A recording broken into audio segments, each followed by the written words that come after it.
ایک صاحب کا نام، ایک اگین وہی صاحب ہیں جن کا تعلق پشاور سے نہیں ہے، جن کا تعلق پشاور سے نہیں ہے، پی ٹی آئی سے ہے لیکن خیبر پختونخوا سے، ٹھیک ہے. اب دوسرے کا تعلق یہ ہے کہ ان کا راولپنڈی ڈویژن سے تعلق ہے، ٹھیک ہے، اور ان کے بارے میں بڑی اچھی رائے بھی پائی جاتی ہے. اور معاملہ یہ ہے کہ ہم 2 مہینے یعنی اب سے آنورڈ تقریباً 1 مہینہ اور 29-28 دن اس طرح کی مدت میں ہم 2 کام کریں کہ ہم پہلے اسپیکر کو یا چیئرمین سینٹ کو ہٹانے کی کوشش کریں تاکہ ہم دیکھ لیں کہ وہ دوست جو عمران خان سے ناراض ہوئے ہیں کیا ہمارے ساتھ دوست واقعی وہ ہمارے دوست بن گئے، کہیں یہ نہ ہو کہ وقت پڑنے پہ پھر آپس میں صلح کر لیں. تو لہٰذا اس کو چیک کرنے کے لیے ایک دفعہ پھر اس ایکسرسائز پہ غور کیا جائے گا. اچھا، اب جب غور کرنے کے بعد اگر یہ ایکسرسائز کامیاب ہو گئی تو پھر عمران خان صاحب کو تھینک یو ویری مچ کہہ دیا جائے گا. اچھا، میں آپ کو ایک عرض کروں، میں حکومت کے جانے کے بارے میں نے کبھی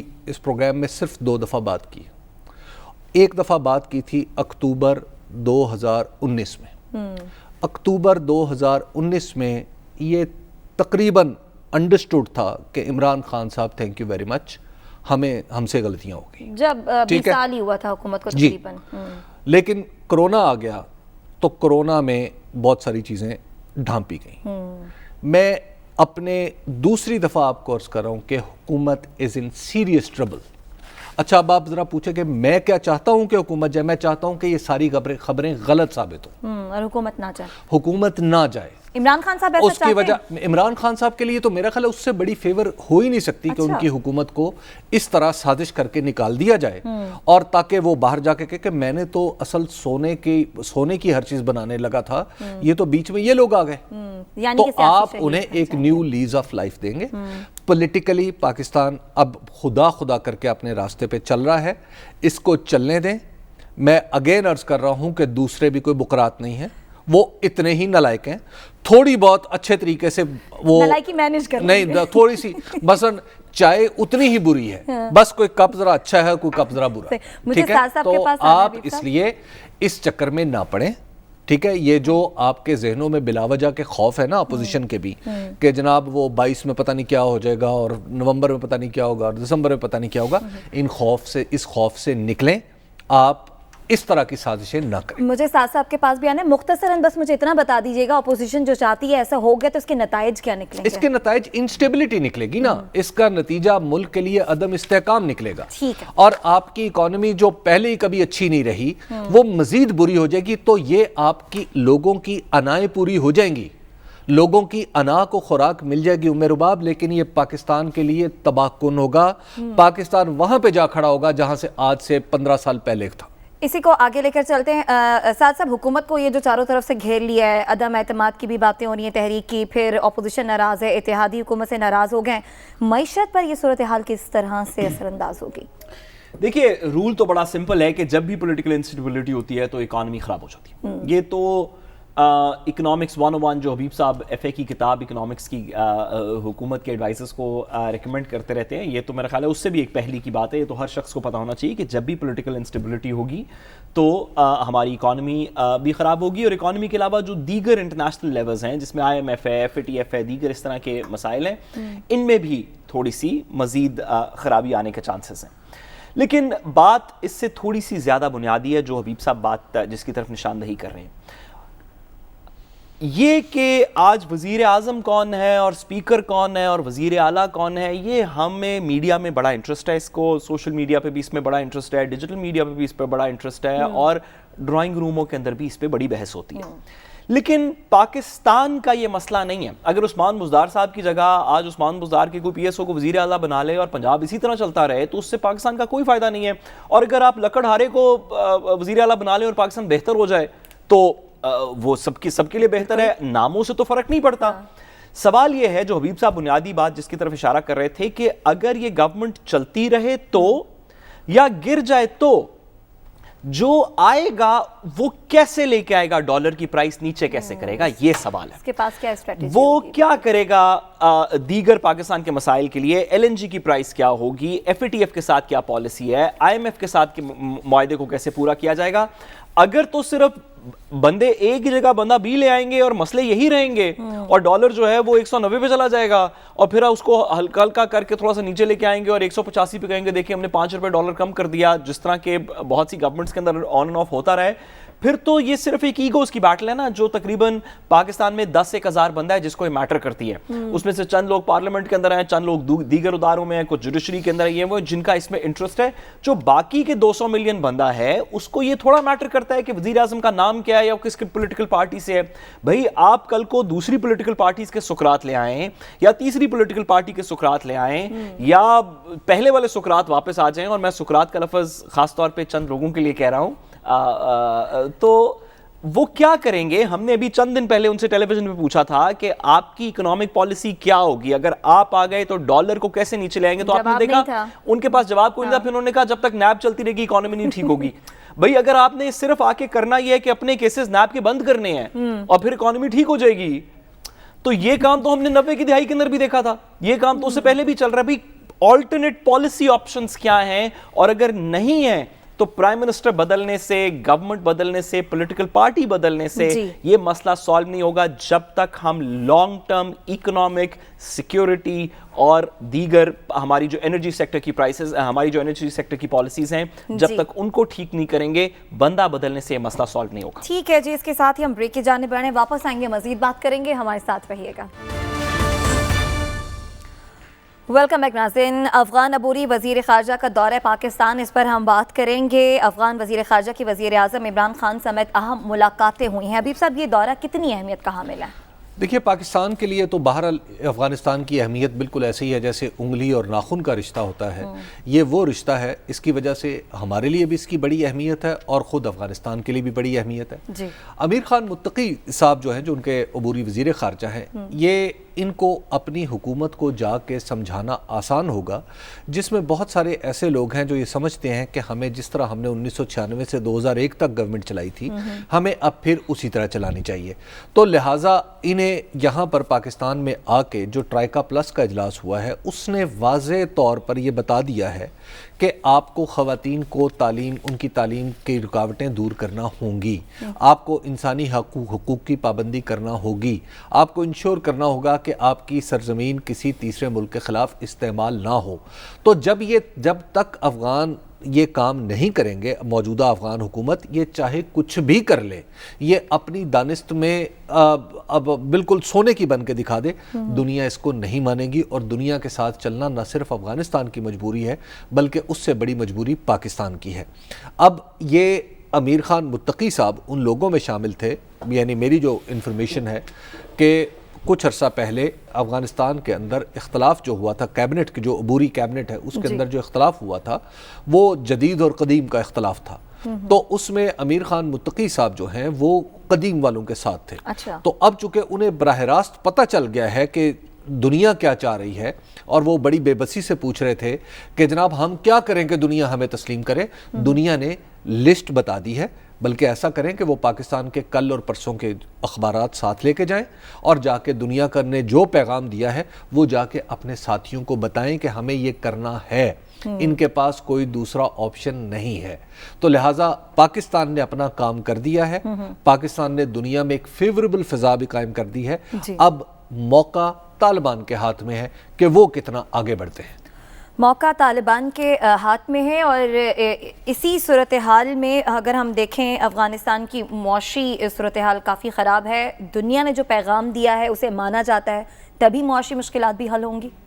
دیکھیے بات حبیب صاحب کی درست ہے, لیکن اس کا ایک دوسرا پہلو بھی ہے. جہاں پہ یہ بات درست ہے کہ افغانستان کے پاس زیادہ, طالبان کی وہاں پہ عبوری حکومت کے پاس کوئی زیادہ آپشنز نہیں ہیں ایکسیپٹ کہ وہ اس پلان کے اوپر چلے جو کہ جس کے تھرو ان کی گورنمنٹ کی ریکگنیشن ہوگی.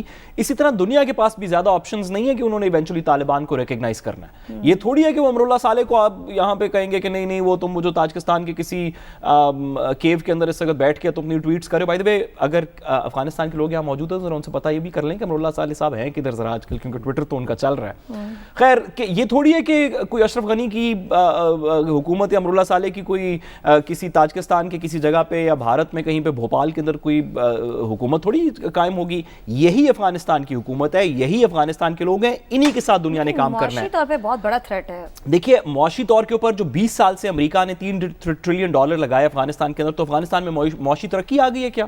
وہاں پہ بڑی دودھ کی نہریں بہ رہی ہیں کیا؟ $3 ٹریلین کے باوجود افغانستان کے اندر ایک کام کرتا ہوا اسکول نہیں ہے, ایک پراپر یونیورسٹی نہیں ہے, بجلی کے کارخانے نہیں ہیں, بہت کچھ ہے ساتھ. نہیں بجلی ساری آپ امپورٹ کرتے ہیں. امریکہ نے بہت کچھ بنایا. آج میں گزارش کرنا چاہتا ہوں کہ ہمیں اس سے نا آدھی رقم دے دیں, یہی 20 سال کا وقت دے دیں. ہمیں کس کو؟ اس خطے کے لوگوں کو, پاکستان کو, ایران کو, افغانستان کو اس رقم کی آدھی رقم دے دیں. 20 سال کی جگہ آدھا ٹائم پیریڈ دیں, 10 سال دیں, $1.5 ٹریلین دیں. 10 سال کے بعد آ کے حساب دیکھ لیجئے گا اگر سڑکیں اسکول ٹھیک نہ بنے ہو اس خطے میں. دیکھیے اس خطے میں یہی لوگ ہیں, انہوں نے ہی رہنا ہے. آپ نے نوٹس کیا ہوگا کہ امریکہ کے جو ریپرزینٹیٹیو جو یہ ایکسٹینڈڈ ٹرائیکوٹا کی میٹنگ کے لیے پاکستان آئے, انہوں نے چلنے سے پہلے وہاں سے ایک اناؤنسمنٹ کی, کہا کہ ہم نے ایک plan, US has prepared a plan, جس کو کہ امپلیمنٹ کرنے کے بعد افغانستان کی طالبان حکومت کی ریکگنیشن ہو جائے گی. جب یہ بات ہو رہی ہے کہ ہم طالبان سے نیگوشیٹ کر رہے ہیں, طالبان سے مل رہے ہیں, ان کے ساتھ پیس ڈیل سائن کی, ان کو ہم ایک پلان دے رہے ہیں جس کے بعد گورنمنٹ کی ریکگنیشن ہوگی, تو 2 مہینے بعد ہو, 6 بعد ہو, 8 بعد ہو, دنیا کی بھی یہ مجبوری ہے کہ انہوں نے اس خطے میں انہی لوگوں کے ساتھ کام کرنا ہے, کوئی دوسری حکومت نہیں ہے. یہاں پہ میں تھوڑا سا ایک ڈیفر کروں گا. دیکھو ایک مسئلہ یہ ہے کہ ہم ایک دنیا میں, ایسی دنیا میں رہ رہے ہیں جہاں پہ سارے آپشنز ہمارے پاس نہیں ہیں, نہ سارے آپشنز افغانستان کے پاس ہیں. اور افغانستان کے طالبان کے اندر جو ان کی حکومت ہے, یہ ایک غیر ضروری سا ایک احساس پیدا ہو گیا کہ ہم نے بہت بڑا کام کر لیا. انہوں نے بڑا کام کیا ہے لیکن انہیں بہت سارے بڑے کام کرنے ہیں. تو ہم ایک ورلڈ آرڈر میں رہتے ہیں اور اسی کے مطابق افغانستان کو بھی چلنا پڑے. ٹھیک ہے جی, اس کے ساتھ ہی پروگرام سے اجازت دیجیے, آپ سے کل ملاقات ہوگی اللہ نے کے بعد.